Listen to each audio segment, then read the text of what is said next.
अस्सलाम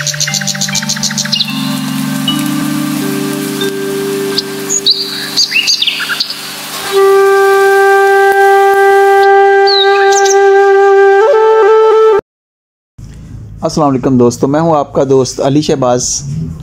चंद एक ख़वातीन के चेहरे पर जो होते हैं बाल आ जाते हैं, जिन्हें अनवांटेड हेयर ग्रोथ कहते हैं। ये औरतों के अंदर भी हो सकता है, लड़कियों में भी हो सकता है और अक्सर बच्चों में भी देखा गया है। और ये आम तौर पर होते हैं।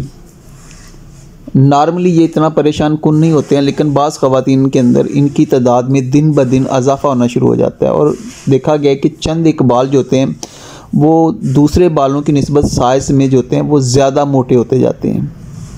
और अगर ये साइज़ में भी मोटे हो रहे हों, इनकी तादाद में भी दिन ब दिन इजाफ़ा होता जा रहा हो और ये घने होते जा रहे हों, तो फिर ये परेशानी की बात होती है। तो ऐसे में ये औरतों के हुस्न को ग्रहण लगाने के मुतरादिफ होते हैं, उनका वरीड होना ज़रूरी है। तो फ़ौरी तौर पर डॉक्टर से कंसल्ट करना चाहिए। इसकी अगर वजूहात की बात की जाए तो इसमें मुख्तलिफ़ वजूहात हो सकती हैं। ख़ास तौर पर प्यूबरिटी सन्ने बलूगत के वक़्त हार्मोनल के चेंज हो जाने की वजह से, एंड्रोजन हार्मोन की ज़्यादती की वजह से ये बाल जो होते हैं ये तादाद में ज़्यादा हो जाते हैं। इसी तरीके से उन ख़वातीन के अंदर जिनका वेट बड़ी तेज़ी के साथ गेन हो रहा हो। इसके अलावा ये ड्यूरिंग द प्रेगनेंसी हार्मोन की तब्दीली की वजह से भी हो सकता है, जेनिटल प्रॉब्लम की वजह से भी हो सकता है। इसके अलावा ख़वातीन के अंदर पॉलीसिस्टिक ओवरिन सिंड्रोम, इसमें देखा गया है कि हार्मोन के इम्बैलेंस हो जाने की वजह से बहुत सारी ख़वातीन जो होती हैं उनके चेहरे पर बाल आ जाते हैं। ना सिर्फ बाल आ जाते हैं बल्कि वो पॉलीसिस्टिक ओवरिन सिंड्रोम का भी शिकार हो जाती हैं। उनके पीरियड्स का भी प्रॉब्लम शुरू हो जाता है, या तो वो टाइम पर आते नहीं हैं, बहुत लेट आते हैं, या अर्ली आते हैं, बहुत ज़्यादा आते हैं। तो ये काफ़ी गमगीर सूरत हाल पैदा हो जाती है। और ऐसे में ख़वातीन के अंदर उनकी ओवरीज़ के अंदर सिस्ट का बन जाना या यूट्रस के अंदर फाइब्राइड का बन जाना ये कॉमन देखा गया है। अच्छा जी, अगर बात की जाए इनके ट्रीटमेंट की, तो यहाँ पर डिफरेंट मेथड हैं। मुख्तलिफ़ तरीक़ों से लोग इनको रिमूव कर सकते हैं। कुछ ट्वीज़िंग करते हैं, कुछ शेविंग ख़वातीन करती हैं, कुछ वैक्सिंग एट होम है, कुछ प्रोफेशनल थ्रेटनिंग के ज़रिए, और एक लेज़र हेयर रिमूवल ट्रीटमेंट है, उसके ज़रिए भी इनसे निजात पाई जा सकती है। अगर होम्योपैथी की बात की जाए तो यहाँ पर बहुत अच्छी और कारगर मेडिसिन मौजूद हैं, जिनको अगर एक लंबे अरसे तक इस्तेमाल किया जाए तो ना सिर्फ ये ख़वातीन के चेहरे पर होने वाले एक्स्ट्रा बाल बल्कि उनके साथ रिलेटेड जो प्रॉब्लम होते हैं उनको भी ठीक कर देते हैं। अगर हम टॉप मेडिसिन की बात की जाए तो हमारे पास ओलियम जैकोरिस है। ओलियम जैकोरिस ये कॉड लीवर ऑयल है और ये इसके लिए बहुत अच्छी मेडिसिन है।